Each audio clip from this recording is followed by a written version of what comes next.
Hi, my name is Marcus. Welcome to The Church Jesus Started, a series defending the faith that built the West. And today we're asking the question that seems to be the first thing out of every Protestant's mouth when Mary comes up. Do Catholics worship Mary? Let's talk about it. Have you ever been sitting with friends? Maybe you're the only Catholic in the group, and someone brings up the Virgin Mary. It starts off innocent. Hey, you're Catholic, right? And before you can even nod, they're quoting the Bible. You shall have no other gods before me. God alone is worthy of worship. And then the bombshell. You guys worship Mary. That's idolatry. And in that moment, your heart sinks a little. Not because they asked, but because deep down, you're not quite sure how to respond. You know it isn't true. You feel the difference in your own heart. But putting it into words? That's harder. I get it. I've been there. Let's clear it up right now. Clearly, biblically, historically. But first, if you've ever felt like that, confident in the truth but unsure how to explain it, hit like and subscribe. This series is for you. Every episode breaks down what the Church actually teaches and why it matters. Now let's walk through what I've learned, and what I wish I'd said in that moment. Catholics do not worship Mary. We never have. We never will. But we do honor her. In fact, we venerate her. And that distinction is critical.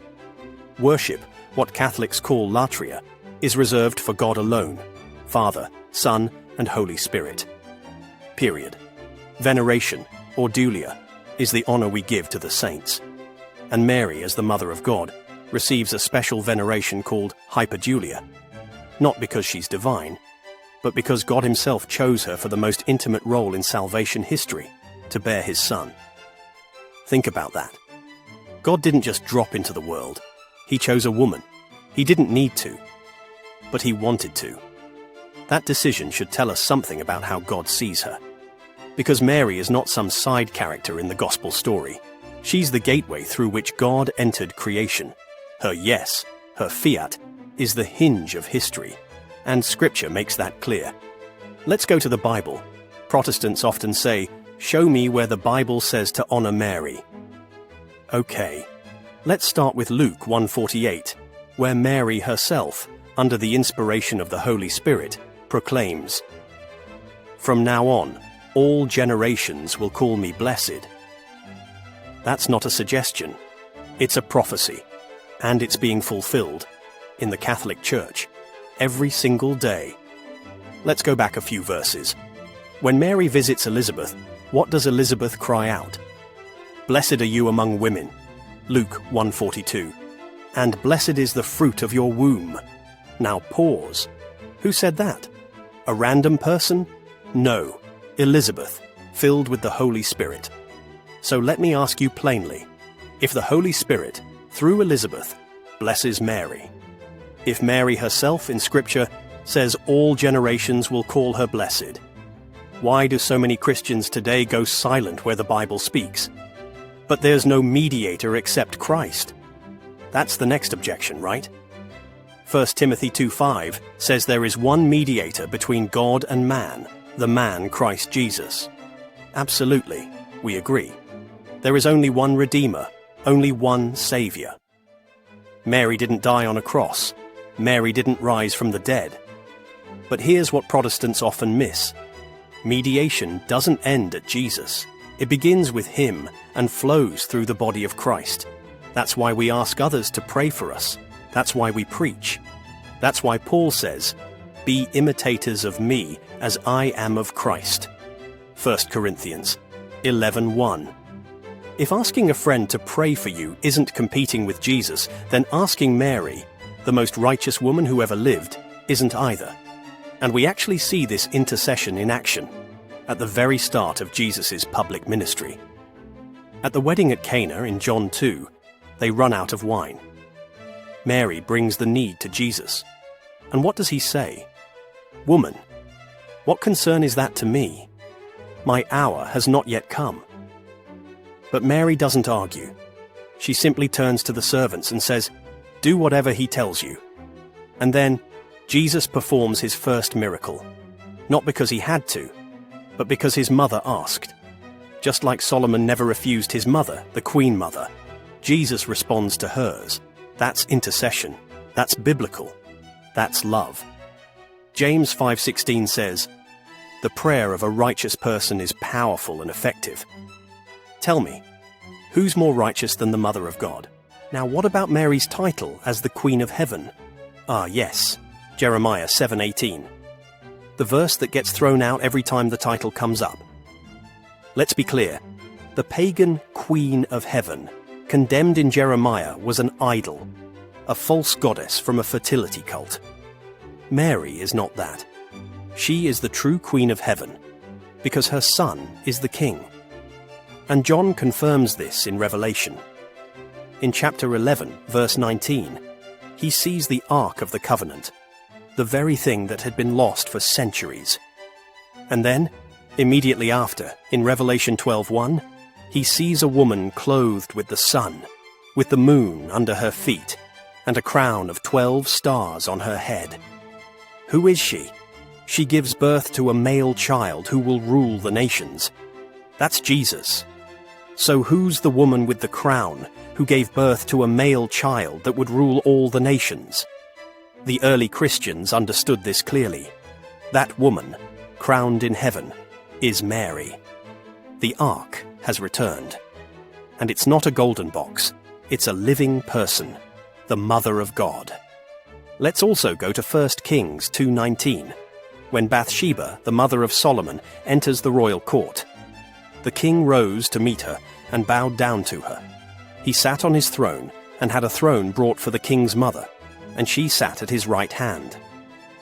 In the Davidic kingdom, the mother of the king held the title Geberah, the Queen Mother. Solomon had many wives, but only one mother, and she had a throne next to his.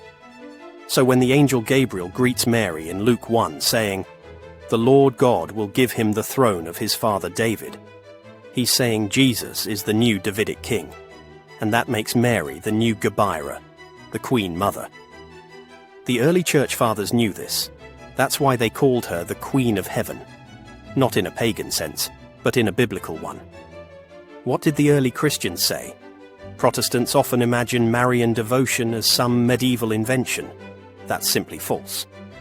Saint Irenaeus, writing around 180 AD, a student of Saint Polycarp, who was taught by John the Apostle, said this: "Just as the knot of Eve's disobedience was untied by the obedience of Mary, the knot of death was loosed through her faith."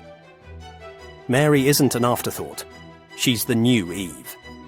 Saint Ephraim the Syrian, 4th century, said, "You alone and your mother are more beautiful than any others. There is no blemish in you, nor any stain upon your mother." And Saint Cyril of Jerusalem called her the Mother of the Church. The typology is everywhere. Mary is the new Eve, just as Christ is the new Adam. In Genesis, Eve listens to a fallen angel and brings death. In Luke, Mary listens to a holy angel and brings life. Eve says no to God. Mary says yes. But it doesn't stop there. Mary is also the Ark of the New Covenant. Let's compare. The Ark carried the Word of God in stone. Mary carried the Word made flesh in her womb. The Ark was overshadowed by the presence of God. Exodus 40:34. Mary is overshadowed by the Holy Spirit. Luke 1:35. When David sees the Ark, he says, "How can the Ark of the Lord come to me?" 2 Samuel 6:9. Elizabeth says to Mary, "And why is this granted to me, that the mother of my Lord should come to me?" Luke 1:43. The Bible is shouting it, if we have ears to hear. Mary is the new Ark. And John gives us one more clue, again in the book of Revelation. At the end of chapter 11, the heavens open, and the Ark of the Covenant is seen. But immediately after, in chapter 12, the vision shifts. And now he sees a woman, crowned with stars, giving birth to the Messiah. In Jewish tradition, the Ark was lost long before this. Finding it would have been world-shaking. And here it is, not in a temple, but in a person. The ark is Mary. She carries the word. She's overshadowed by the Spirit. She's crowned in heaven. The early Christians knew this, and so do we. She is holy, set apart, carried with reverence. So why does this matter? Because we're not just defending Mary, we're defending Jesus. If you strip Mary of her honor, you strip Christ of his glory. You can't have a king without a kingdom. You can't have a son without a mother. And in the divine logic of God, he chose to enter the world not by force, but through family. If Mary isn't important, why did Jesus spend 30 years with her before his public ministry? Why is one of his last acts on the cross to entrust her to John? Behold your mother. John 19:27. That wasn't just for John. That was for the church. And think about this. If Mary had other biological children, giving her to John wouldn't have made any sense. It would have been an insult to her other sons. But she didn't. Mary had only one child. And that final act of entrusting her to John was Jesus giving his mother to all of us. She's not just his mother. She's ours. Just like Eve was the mother of all the living, Mary is the mother of all those born in Christ. And that also makes a strong case for her perpetual virginity, which we'll explore more deeply in another episode. So, do Catholics worship Mary? No.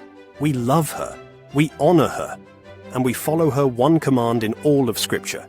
Do whatever he tells you. John 2:5. If you've ever struggled to explain Mary, I hope this helped. And if someone throws Jeremiah 7 at you again, ask them, are you reading that in context, or just copying what you heard on YouTube? The Catholic Church doesn't worship Mary. We honor her as the mother of our Savior, the new Eve, the Ark of the New Covenant, the Queen Mother of the King of Kings. And yes, all generations will call her blessed. And one more thing. People forget just how new Protestantism really is. It's only 500 years old. But for the first 1,500 years of Christianity, there was no objection to Marian devotion. None. The earliest Christians didn't just accept it, they celebrated it. Every church father who wrote about her affirmed her role. There was no confusion, no controversy. It wasn't until 1,500 years later that people started tearing pages out of tradition and redefining Christianity.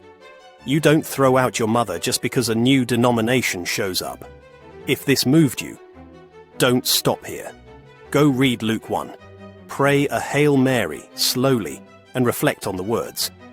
Share this video with a friend who's confused about Marian devotion and join the conversation below. Tell us, what's the most common objection you've heard about Mary? And if you're new here, hit like, subscribe and turn on the bell, because we're just getting started. This is the church Jesus started, and Mary, she's there from Genesis to Revelation.